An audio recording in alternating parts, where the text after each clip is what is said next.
Oi, eu sou a Isabela. Eu sou a Flávia. E você caiu no Angu de Grilo. Oi, gente! Boa terça-feira pra vocês, tudo bem? Bom, no episódio de hoje falaremos sobre o que a gente acha que já mudou e o que a gente percebe com evidências que já mudou sobre as nossas relações de consumo por causa desse isolamento, desse período de quarentena. E aí a gente vai abrir para moda, para alimentação, para utilidades domésticas, vários tipos de serviço que provavelmente vão sentir a longo e talvez eterno prazo esse momento que a gente vai ficar trancado. Nossas transformações e do coletivo, né? Algumas alcançam certamente comportamento coletivo. Vamos atacar logo, botar a mão na massa. É melhor falar no sentido prático, né? Hoje a gente não vai fazer aquela introdução de atualizando nossa quarentena e tal, porque eu acho que agora todo mundo já se acostumou, né? Já estamos aí vivendo no piloto automático. Peraí, mas eu vou fazer um pequeno comercial antes disso. É claro. Porque nesta terça, 14, eu tenho uma live com o pastor, ator, palhaço, escritor maravilhoso Henrique Vieira, querido amigo, às 18 horas. As lives estão bombando. Minha agenda que tinha toda caído, ela emergiu na quarentena na forma de live. Na quarta-feira, às 10, eu vou participar de uma live do Observatório Marajó, que a gente falou muito, Isabela falou muito na semana passada. A gente vai falar um tanto sobre economia. E às 7 da noite participo do Femininja, olha só, maior papo sobre um elenco de mulheres papeando lá no Mídia Ninja, convite da Dríade, minha querida Dríade. Na sexta-feira eu tenho live com a Rádio CBN, onde eu sou colunista, sobre economia doméstica.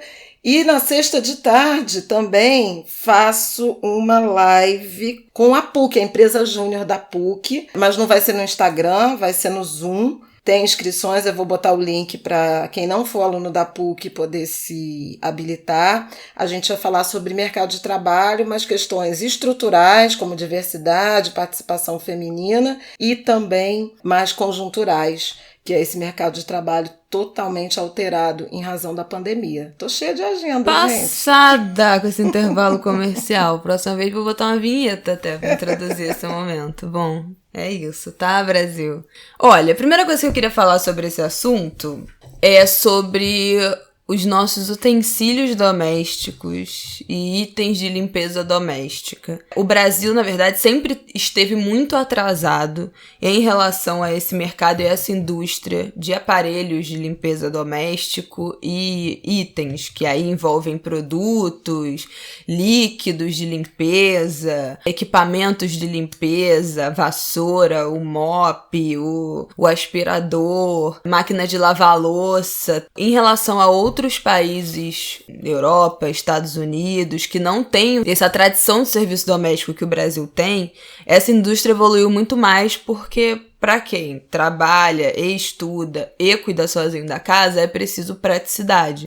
É a diferença de você ter essa herança escravocrata brasileira, que se materializa até hoje na terceirização dos afazeres domésticos, da classe média, das elites, combinado também a uma estrutura muito deficiente de prestação de serviços públicos. Quer dizer, se a gente tivesse uma estrutura de creche, por exemplo, onde você pudesse deixar as crianças com horário flexível, uma educação em tempo integral e um respeito às jornadas de trabalho, como a gente vê, por exemplo, na França, você tem hora para entrar e tem hora para sair, ou no Reino Unido, né? As mães conseguem sair e pegar os filhos na escola. Sim. Aqui você tem uma sorte de violações, né, de jornada de trabalho, de relações trabalhistas, que também te impedem de ter uma rotina tão demarcada de horário para viabilizar, por exemplo, não ter uma cuidadora, seja para os idosos, seja falando de classe média, né, gente?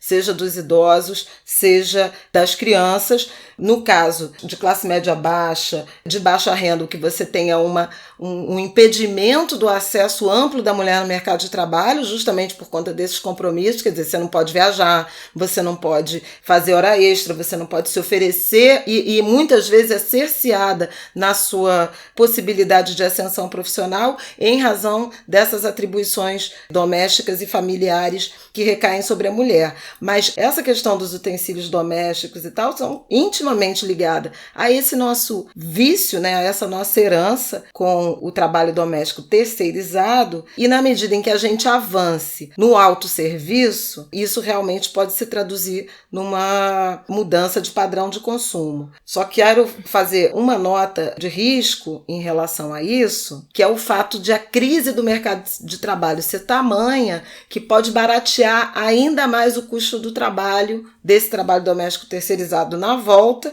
e tornar, porque eu acho que tem uma questão aí de é barato ter empregado doméstico faxineiro, né? No Brasil, como essa indústria nunca evoluiu de produtos de limpeza, de equipamento doméstico, do robô aspirador, que é uma coisa que já existe há anos no exterior e está chegando aqui agora e custa uma fortuna. Tem vários tipos de produtos de limpeza que tem lá fora há décadas, também está chegando aqui agora, que é o caso dos lenços umedecidos de limpeza. O que eu tenho as minhas críticas por ser um produto descartável, que, né, você pega um produto líquido e um pano, você passa, lava o pano e reutiliza, né? Esse produto você passa e joga fora, então gera mais lixo. Mas deixando essa questão à parte, a gente tem uma indústria muito atrasada, porque aqui sempre foi mais barato você ter diarista, ter faxineira, uma periodicidade, ter uma empregada doméstica todos os dias ou algumas vezes na semana. Então não houve necessidade, a indústria nunca acho que se sentiu estimulada o suficiente pelos próprios consumidores a aquecer esse tipo de produção. E eu acho que agora que a classe média alta, a classe alta tá tendo que finalmente limpar as suas próprias casas, ou fazer o tipo de limpeza pesada que não fazia antes, ou pelo menos não tinha o hábito de fazer com tanta frequência, tá se deparando com algumas novidades do mercado que já existem, querendo consumir outras facilidades do mercado que ainda tem aqui, com preços ainda caríssimos, né? Então, em pouca disponibilidade de valor, quantidade, modelos diferentes. E eu acho que essa vai ser uma alta de demanda, mas eu realmente também não acho que isso vai fazer com que, quando acabar essa epidemia, o serviço doméstico no Brasil vire um item dispensável para as classes médias, altas e altas. Acho que não. Eu acho que vamos voltar ao normal depois que tudo isso acabar. Talvez assim, com outros papéis, com outros entendimentos, mas isso vai depender também o que vai mudar nas relações de trabalho, né? Eu acho que vai ter muito mais entendimento do home office como uma possibilidade para as empresas. E aí isso signifique, talvez, que essa jornada de trabalho continue sendo desrespeitada, eu acho. Eu acho que quando a gente está de home office a gente trabalha mais do que quando trabalha presencialmente em empresa. As pessoas trabalham muito de casa, tem muita jornada de trabalho não remunerado, que deveria ser remunerado para as empresas quando a gente trabalha de casa. E já existe o entendimento que responder e-mail de casa é jornada de trabalho. Então, eu acho que essas violações continuarão existindo, mas se uma creche que funciona em horário integral de 8 às 5, a mãe, estando de home office, vai conseguir buscar esta criança de 8 às 5 e talvez não precise no horário da noite de ter uma babá todos os dias para esperar a hora que ela vai chegar em casa e poder ficar com o filho depois da jornada de trabalho estendida. Então, acho que, na verdade, é uma cadeia de coisas que uma vai depender da outra, que é o que minha mãe acabou de falar. Toda uma cadeia muito entroncada que a precariedade das creches públicas e não ter terceira jornada de creche, que é uma coisa que é uma demanda há décadas de creche que funciona na parte da noite. E com os idosos, né? Para as mães, para as mães conseguirem trabalhar e estudar. Então, não, as mulheres que são pobres, que trabalham no serviço doméstico, elas trabalham de 8 às 5 ou às 6 ou de 7 às 6, mas saem de casa às 4 horas da manhã para chegar no emprego e voltam tarde.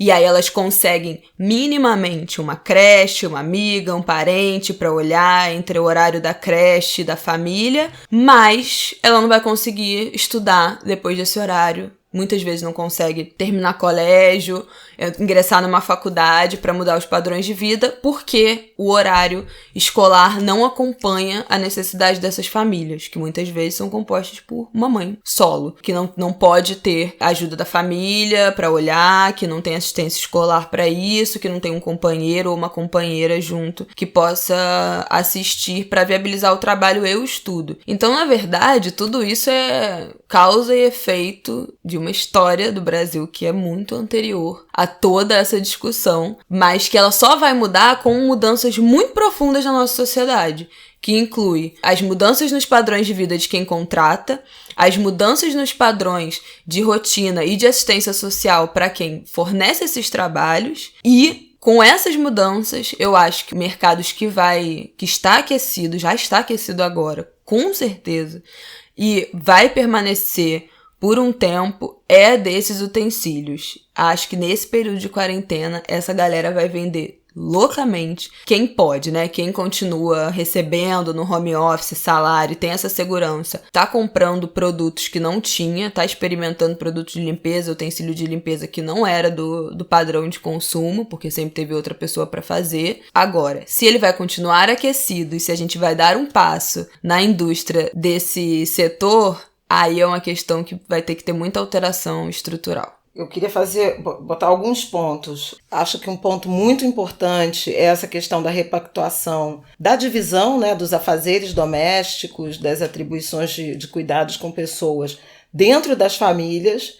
Então, essa divisão de tarefa, esse papel do homem, que sempre ficou muito confortável, né, o provedor de classe média em pagar a empregada doméstica, a babá, a faxineira e se livrar de qualquer tipo de responsabilidade em relação às tarefas do lar. Eu acho que isso está em xeque. O ponto que a Isabela tocou em relação à educação, à escolarização, também eu acho fundamental. E é curioso porque essa crise, na verdade, ela não traz exatamente coisas novas, né? Ela exagera velhas mazelas, velhas anomalias, velhas assimetrias da nossa sociedade.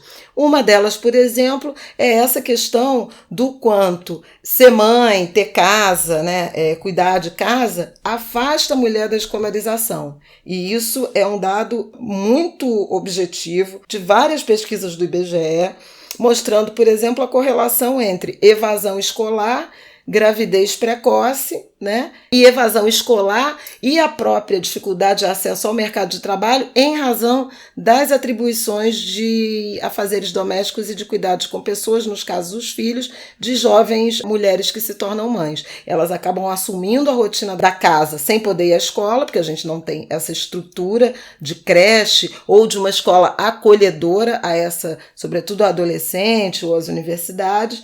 Então você tem esse fenômeno. A outra coisa é o efeito colateral muito danoso do mercado de trabalho em ciclos recessivos, né? Ou de flexibilização, mas sobretudo flexibilização em ambiente recessivo, o quanto você precariza as relações do topo na direção da base. Então, a relação de trabalho de quem é deslocado para home office, mas tem essa sobrecarga de jornada, ou eventualmente não tem nenhuma ajuda adicional com a energia elétrica, o uso de internet, né, com os equipamentos que você passa a assumir e passa a ter custos maiores na operação da sua casa, e como isso vai precarizando as relações de contratação com fornecedores, com empregados também desses profissionais que são precarizados. Então vai uma coisa em cadeia, né? Você passa a ganhar menos, então você paga menos, você passa a ser informal, então você também não formaliza o outro, e vai se produzindo uma cadeia de precarização das relações de trabalho. Um exemplo disso foi a PEC das domésticas, né? Quando aprovada lá em 2013, finalmente regulamentada em 2015, mas mesmo nesse período de transição, como o Brasil experimentava um processo de crescimento econômico e um aumento, inclusive, da terceirização dos serviços gerais, que tirou mulheres do trabalho doméstico para engrossar essas empresas terceirizadas de limpeza, de shoppings, escritórios, etc., você teve uma redução do estoque de mão de obra disponível para o trabalho doméstico e, consequentemente, um aumento da formalização e um aumento de renda média. Ao mesmo tempo, um envelhecimento desse grupo profissional, num sinal de que jovens mulheres que antes, particularmente negras, que antes tinham o trabalho doméstico como porta de entrada no mercado de trabalho, começaram a entrar no mercado de trabalho pelo setor de serviços,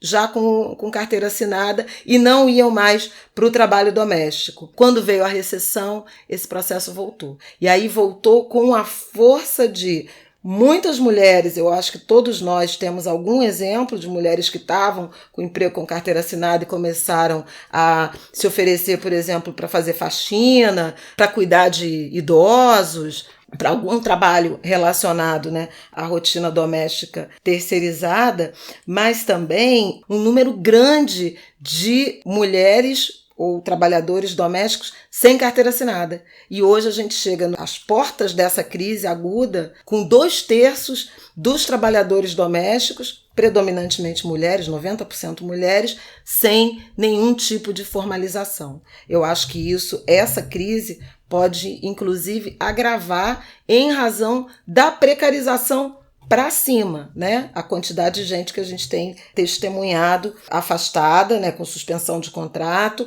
com redução de jornada e de salário em razão aí dessa crise, sobretudo no setor de serviços. Bom, uma coisa que andei pensando muito, teve uma galera que me pediu pra falar no Instagram sobre também, era sobre a moda. Como é que a moda fica, como é que fica a nossa relação de consumo de moda, de roupa, de acessório, de sapato, de bolsa, nesse momento agora de quarentena e depois. Comecei a pensar nisso, comecei a ler umas coisas, comecei a ver o que estava rolando nessa área. Fui ouvir hoje o podcast que saiu da Marina Santelena, chama Estilo Possível. Eu adoro. É um podcast de moda que debate o universo da moda com notícias, com história da moda, falando dessas relações de consumo mesmo. O último episódio que saiu é falando como é que fica esse momento de consumo de moda durante o isolamento e quais são os efeitos que isso pode trazer depois. E aí eu adorei que ela começou o episódio lendo um texto da Robin Given, não sei como fala exatamente, que era uma jornalista de moda do Washington Post, foi jornalista do Washington Post por 15 anos, inclusive ganhou o Pulitzer na categoria crítica, foi a primeira jornalista de moda a ganhar o Pulitzer dessa categoria. O texto que a Marina comentou é a Robin falando como as roupas servem pra gente pra contar uma história de como a gente se identifica, como é a nossa personalidade, como a gente quer se apresentar para as outras pessoas, como aquilo fala sobre quem a gente é. E, em muitos casos, passa uma mensagem do que a gente trabalha também, né? Roupa de trabalho. A gente tem essa categoria dentro do nosso armário, que são as roupas de trabalho, roupa de escritório. Quem trabalha em ambientes mais formais tem todo um código de vestimenta necessário. Quem trabalha de uniforme, né? O que diz esse uniforme? E aí, nesses momentos de home office, como é que a gente se comunica se não tem ninguém para ver o que a gente tá vestindo? Qual é a narrativa? Como é que essa narrativa impacta as pessoas se essa história não tá sendo contada e não vai ser contada nesse momento em que ninguém tá vendo o que a gente tá vestindo, em que a gente não precisa se vestir para os outros e para trabalhar? Como é que a nossa relação com a roupa e a forma de se vestir se dá no momento que a gente basicamente só tá vestindo roupa de ficar em casa e pijama? E aí, é muito interessante pensar isso a partir de que ponto que isso vai mudar para sempre o nosso consumo de roupa. A partir de que ponto isso vai mudar para sempre a forma como algumas áreas profissionais o que elas vão exigir de códigos de vestimenta depois desse momento em que tá todo mundo vivendo de home office, tá todo mundo vendo que a galera continua trabalhando, produzindo com qualidade dentro de casa, apesar de tudo. Como é que vão se estabelecer essas relações de trabalho a partir daí? É sempre uma questão. E como é que vai ser essa questão da roupa? Como é que a gente vai se apresentar depois disso? Será que esse momento vai fazer a gente repensar o nosso consumismo, a nossa relação de consumo? A gente tem até um episódio aqui, o episódio número 6, que a gente fala de consumo consciente, quais são as nossas estratégias para frear os ímpetos consumistas. A gente fala sobre fast fashion, sobre trabalho escravo, sobre como a gente pensa essa questão de consumo de moda. Sobre o desejar e o precisar, né? Isso, e aí eu acho que vai entrar muito isso, assim. O que a gente de fato vai tirar desse momento que a gente tá parando para reavaliar, eu acho que a nossa vida inteira, né? Inclusive, muita gente reorganizando casa, arrumando casa, tirando roupa para doar, coisa para doar. O que a gente vai perceber a partir disso? E o que de fato, na prática, isso vai impactar quando a gente sair desse momento? Porque as marcas pequenas vão ter muita dificuldade de atravessar esse período de quarentena. Então, quando a gente sempre fala compre do pequeno, compre dos estilistas independentes, compre das marcas independentes, dos artistas, dos designers, não compra de marca grande, não compra de fast fashion, não compra de multinacional. Quando a gente chegar do outro lado desse período, talvez essas marcas estejam quase todas sumidas, acabou. Talvez elas não sobrevivam a esse momento. E o que vai sobrar pra gente vão ser essas grandes marcas de novo. Talvez, quando a gente passe desse período, ainda que essas marcas sobrevivam pequenas, em geral elas têm um custo, as roupas, os itens têm um custo mais elevado. Porque a gente sabe que criar uma peça de roupa dentro de uma lógica de trabalho honesta, em que todas as pessoas dessa cadeia são bem pagas, isso tem um custo. Isso não custa R$20.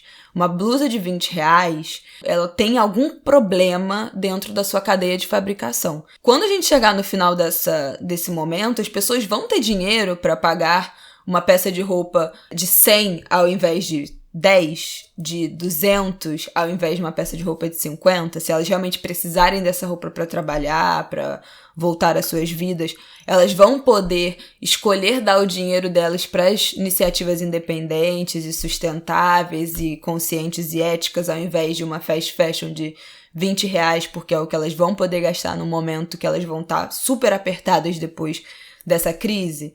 São questões, né? Porque a gente não tem ainda resposta para nada disso. Também é interessante pensar o que esse momento que a gente não tá se vestindo para o outro vai mudar quando a gente chegar do outro lado. Já vi várias mulheres falando como é que eu vou voltar a usar sutiã depois desses meses que eu vou ficar dentro de casa. Tô nesse grupo. E aí, eu que já não uso sutiã há eras, fico, meu Deus, por que você não usava sutiã, sabe? Eu sou uma senhora. Então, são essas pequenas coisas que eu acho que vão mudar, cara, pra sempre a nossa relação com o que a gente veste, né? Muita gente é acostumada a usar umas roupas que são desconfortáveis pelo que elas apresentam, pela mensagem que elas passam, pela beleza. Muita gente escolhe a beleza e não a elegância e não necessariamente o conforto. Cara, depois de você passar 3 meses vestindo calça de moletom, camisa larga e meia e chinelo durante 24 horas do seu dia, você vai realmente conseguir de novo botar aquele salto que acaba com o seu pé, ou aquela roupa que te aperta na cintura, ou aquele sutiã que tem aquele ferro que deixa teu peito todo marcado. Pensa como isso pode mudar completamente a forma como a gente se veste e também o que é prioridade pra gente na hora de se vestir. Estou aqui com uma pesquisa da Kantar, que é uma empresa de pesquisa de mercado muito grande, né? E eles têm soltado praticamente toda semana algum tipo de análise, né, de aspecto em relação a comportamento de consumo. Como é uma empresa global, eles têm se dedicado aos efeitos, né, do coronavírus e dessa recomendação de isolamento, enfim, e até de quarentena, inclusive no mercado internacional, e olhando muito a China. E um dos relatórios deles me chamou muito a atenção, né, do que aconteceu aí nos primeiros momentos, né, quarentena ou pós-quarentena na China, por exemplo, aumento por aparelhos e produtos desinfetante, higiene e limpeza, uma coisa que você já falou, mas alguma redução com gastos supérfluos. E aí eu acho que isso também tem muito a ver com essa prática do home office. O Instituto Locomotivas hoje divulgou uma pesquisa, nesta segunda-feira mesmo, 13, falando que 47% da amostra, e eles extrapolam para o Brasil, mas de grandes cidades brasileiras, as pessoas já estavam trabalhando de casa. Então é um impacto muito forte que certamente tem um efeito muito grande em consumo por impulso de rua, que às vezes você não está precisando. Desde um chocolate, um bolo, né? Então, a assim, vitrine a decisão é muito... ou de coisinhas para comer, né? A flores, a roupa, sapato, acessórios, maquiagem, enfim. Essa compra por impulso, ela realmente é muito prejudicada quando você tem uma concentração de pessoas trabalhando de dentro de casa. Eles mencionaram, né, no caso da China, uma valorização das experiências não monetárias, né? Prazeres que você não compra. Então tá com os amigos, tá com a família. Agora, o que aumenta? Isso é interessante na experiência da China e eles extrapolam um pouco pro mundo. Utensílios domésticos, equipamento para ginástica em casa, né? O exercício doméstico, alguns aparelhos eletrônicos, itens de saúde, remédios, itens mais naturais, né? De alimentação, de cuidados com a saúde. Bebida alcoólica. Eu tava pensando nisso para falar, essa é a próxima coisa. E, enfim, algumas questões que ainda estão mal explicadas, né? Por exemplo, a partir do fim da experiência de isolamento, um aumento, uma retomada de setores como academia de ginástica, salão de beleza, nossa, né? Isso vai ter muito. Bares e restaurantes, cosméticos, eventualmente até turismo. Turismo eu acho que é um setor que vai ter problemas maiores, né, de longo prazo. Mas eu queria chamar a atenção para um dado, e esse aqui é uma estimativa que eles fazem, né, em relação, sobretudo, a cuidados pessoais que estão muito relacionados à experiência, que é isso que a Isabela está falando, de sair para trabalhar. Né? No caso dos homens, uma redução muito significativa do potencial de impacto de consumo dos aparelhos de barbear. 1/3 dos homens dizem que fazem a barba por motivos profissionais. Então, assim, tem uma redução. No caso, principalmente das mulheres, um impacto muito forte nos itens de limpeza de cabelo, shampoo, condicionador. Eles mencionam uma queda de 8% a 60% da frequência de lavagem de cabelo. Justamente porque você lava menos o cabelo, eventualmente prende, ou não vai ao salão. Né? Lava de manhã pra ir pro trabalho, aí se for pra academia, lava de novo, só que não tá indo pra academia porque tá em casa, não tá indo ao trabalho porque tá em casa. Não vai ao salão, não vai, né? Então, toda essa indústria, né, de produtos de beleza. E outro que eu achei super interessante é o uso de desodorante. Porque 40% das ocasiões de consumo de desodorante tem a ver com ir ao trabalho, à escola ou eventos sociais. Gente, então, uma vez que você fica em casa... Isso sou eu, né? Não sei se você percebeu. Porque eu sou uma pessoa píssica com desodorante quando eu vou sair de casa. Eu boto desodorante pelo menos 4 vezes enquanto eu tô me arrumando pra sair de casa. Eu saio do banho, eu boto. Eu tô me arrumando, eu boto. Antes de sair, eu boto. E pra ficar em casa, eu boto e fico. Tô em casa, entendeu? Não fico píssica de, ai meu Deus, eu vou estar em algum lugar e o desodorante não vai funcionar e não sei o quê.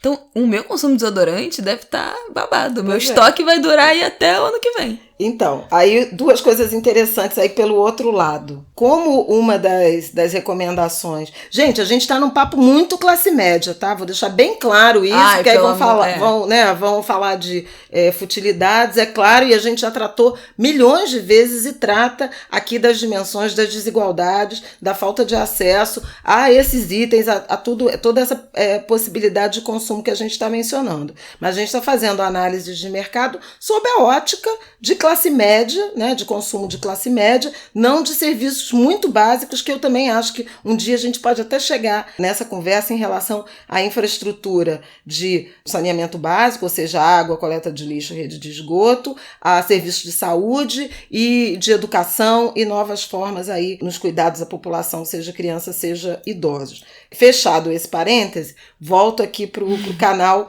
da futilidade, ou enfim, dessa análise mais classe média, que também alcança vários dos nossos empreendedores, mulheres e negros. Porque a gente está falando de indústrias que também empregam muita gente. Empregam, né? de empreendedores que são prestadores de serviço, por exemplo. Se as pessoas vão desistir de se depilar, ou de fazer unha, ou de ir ao cabeleireiro, você fratura um eixo do setor de serviços que emprega muitas mulheres e mulheres de origem popular. Então é importante também prestar atenção nisso. Mas o que eu queria chamar a atenção, que eu achei muito engraçado deles, que eles falam, como na pandemia, há essa recomendação da lavagem de mãos constante, 26,5% eles falam, né, dos usuários que estão lavando mais as mãos, né, ampliando as experiências, eles chamam de ocasiões de lavagem de mão, diz que as mãos estão ressecadas, então tem uma demanda crescente por creme, do hidratante para mãos.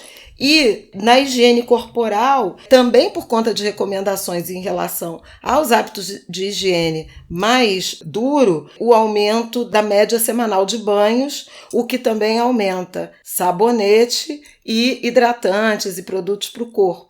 Então, porque foi numa padaria, tem que voltar a tomar banho, né? Eu achei muito interessante como isso, em alguma medida, já está impactando alguns setores em razão dessa prática do isolamento social que está nos mantendo em casa em detrimento dessas oportunidades de saída e de consumo por impulso na hora de sair para o trabalho, para a escola ou para os eventos sociais. Outras duas coisas que... Maquiagem também perde muito.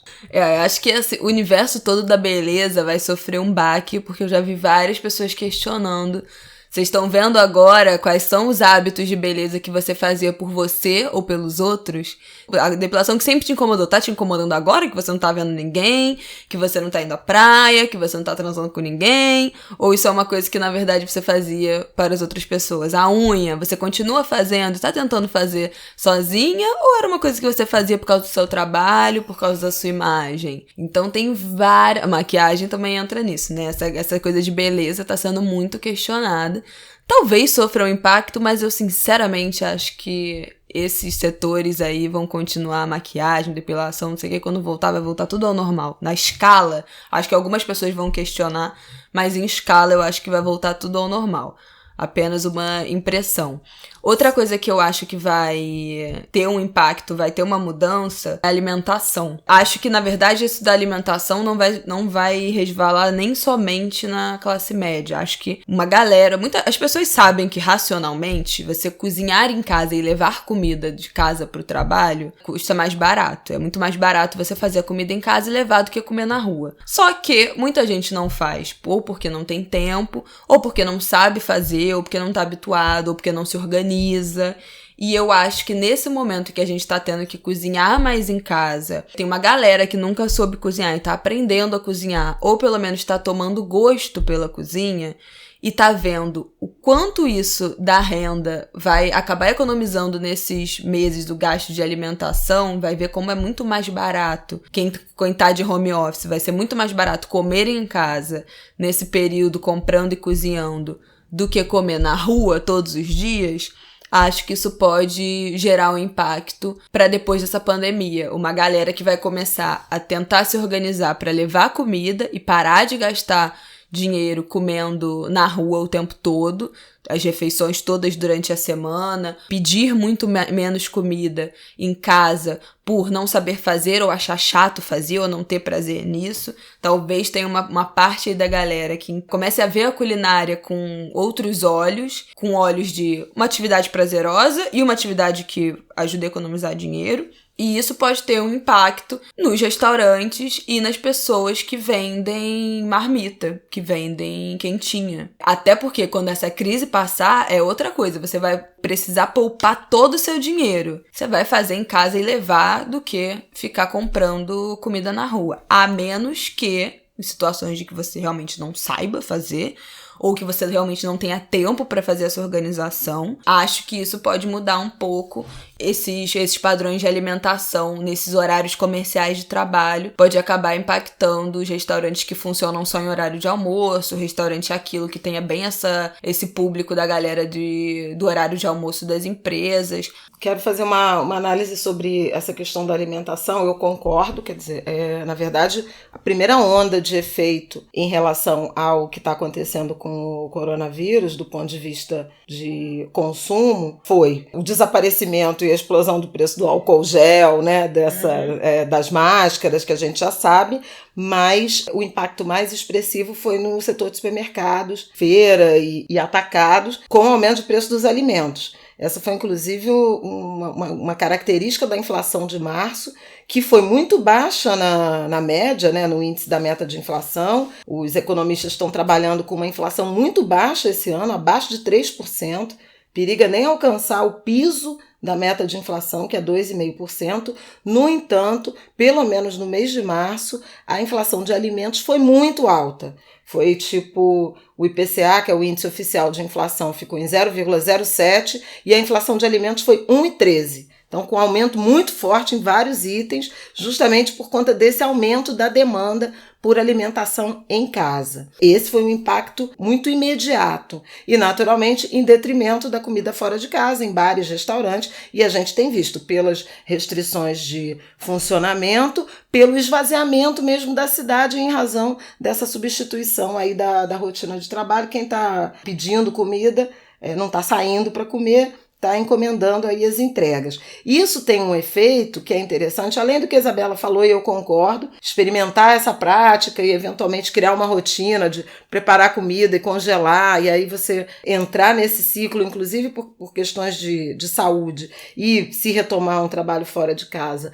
levar, eu acho que é uma tendência possível, mas eu queria chamar a atenção também para o impacto dessas transformações de consumo no desenvolvimento local. Cidades como o Rio de Janeiro, São Paulo, as grandes metrópoles brasileiras, que têm essa estrutura de pendular, de você sair de casa para o trabalho e trabalhar em áreas centrais e voltar para casa, então você almoça no trabalho ou você vai nos restaurantes ali do entorno, etc, etc. Quando você rompe com essa estrutura, por exemplo, deslocando metade da tua força de trabalho para home office, você tem um impacto muito forte de esvaziamento dos negócios, seja de alimentação, seja de modo geral desse consumo por impulso, nessas áreas centrais que concentram muito comércio e serviços em razão desse movimento, da presença do trânsito, né, de trabalhadores, mas, por outro lado, você tem um incremento dos negócios de bairro, porque as pessoas passam a consumir, seja até mesmo quem não está cozinhando e está pedindo comida, pede dos restaurantes, dos bares, dos fornecedores do entorno, frequentam mais os mercados, as lojas, as feiras, né, de perto de casa, as farmácias, enfim. E isso foi medido também nessa pesquisa, mostrando que os consumidores têm decidido consumir perto de casa justamente por conta das restrições de circulação ou por essa nova prática aí de trabalhar de casa. Então, veja, é um eixo também que interfere no desenvolvimento local, né, das cidades, dos bairros. Total. E esse pode até parecer um debate classe média mas restaurante e tal, mas se a gente pensar que ainda que esses restaurantes que são muito para horário de almoço, self-service, pra galera que tá ali nas empresas, ainda que sejam restaurantes pequenos, baratos, esses com certeza vão sofrer muito mais impacto, né? Os menores, os mais baratos, que é os que não estão tendo demanda muito pouca, porque o entorno são os centros comerciais que as pessoas nem moram, então é isso, né? Se essa galera conseguir ultrapassar e os nossos hábitos de alimentação mudar, de querer levar a nossa comida para o trabalho em alguma escala que isso impacta esses negócios, esses lugares vão fechar e isso significa esses funcionários todos sem emprego, né? Garçom, faxineiro, os cozinheiros, os chefes, as pessoas, as famílias que explodiu nos últimos anos com a informalidade, as pessoas vendendo quentinha e marmita perto de empresa, perto de centro comercial. Vai mudar muito se a gente mudar o nosso padrão de consumo de alimentação, principalmente dentro dessa rotina de trabalho. Última coisa que eu queria falar, que na verdade não é nem necessariamente um debate, né, um questionamento, mas é um alerta, é isso que a gente tinha até mencionado da bebida alcoólica. Como eu tô vendo uma galera que tá bebendo mais nesse período de quarentena e como isso é um risco muito grande quando esse momento passar, porque a gente não tá falando necessariamente de quantidade de bebida, mas do hábito. Então a gente vê uma notícia triste da quarentena sobre o coronavírus, a gente bebe, a gente tem um estresse, não sei o que, com essa condição, a gente bebe, a gente daqui a pouco vai começar a perder mais pessoas conhecidas, amigos de amigos, familiares, e aí bebe. O hábito da bebida vai sendo ligado aos nossos hábitos de comportamento, né? À medida que a gente vai vivendo esses impactos e essas emoções, a gente já traz a bebida como um anestésico. O problema... como muleta, né? E o problema não é nem necessariamente a quantidade. Ah, não, porque eu estou bebendo uma garrafa de vodka por dia. Mas isso virar um hábito que tá ligado às nossas emoções e aos nossos comportamentos nesse momento. Emocionais. Então, esse é um momento muito tenso por essas compulsões, né? Esse momento de ansiedade vai comida instigar também, muitas né? Comida compulsões. doce. Comida, bebida, cigarro, droga, compra, jogo. A gente tá preso em casa com um site de aposta de jogo, isso é uma coisa que falam muito pouco. Então, todos esses hábitos de compulsão vão estar muito mais elevados e isso pode gerar um impacto muito grande quando esse momento passar. Desde você gastar todo o seu dinheiro, que você já nem tem direito nesse momento, com compra por compulsão e com aposta, desde você ter compulsão com comida e isso acabar te gerando um transtorno alimentar e questões de saúde, quando esse momento passar, que você vai sentir o efeito quando esse momento passar. Abuso de droga e álcool, que vai gerar uma dependência muito mais forte quando esse momento passar. Uma isso dependência que não passa, essa dependência não vai passar.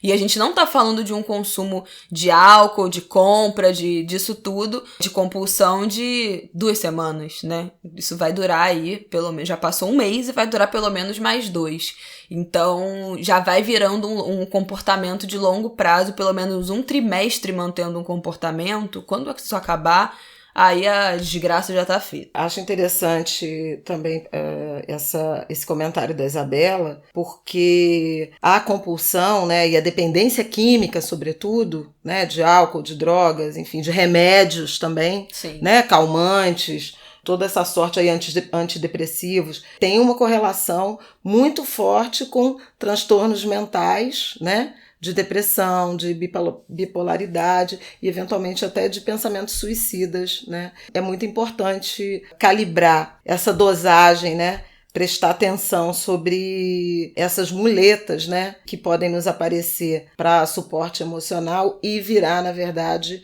uma prisão e um adoecimento muito, muito sério, muito grave. É isso, eu acho que a gente tem que ficar muito atento, ainda mais atento aos nossos comportamentos. A gente tá meio vivendo no automático, mas é bom a gente estar se monitorando para ver o que isso diz sobre a nossa saúde, principalmente sobre a nossa saúde mental. Então a gente tá comendo mais, a gente tá comendo mais doce, a gente tá comendo mais de madrugada, a gente tá tendo mais insônia, a gente tá bebendo mais, usando mais droga, a gente tá apostando mais dinheiro no site XYZ. O que tá aos pouquinhos, bem minuciosamente, nos detalhes, mudando do nosso comportamento, que pode indicar algumas tendências que a nossa saúde mental e os nossos hábitos podem ser profundamente afetados pelos próximos tempos. Então, atenção, autoconhecimento. É isso, foco. Gente. Autocuidado e cuidado com os outros, né? Também vale a pena Ninguém solta a mão de ninguém. Esse ombro, né? Esse abraço virtual, mas cuidadoso em relação aos nossos. Um beijo, até semana que vem. Até semana que vem, espero vocês nas minhas lives. Ai, pois é, né? Vocês estão com uma agenda, queridos, que ninguém trabalha essa semana, só assistir as lives da Flávia.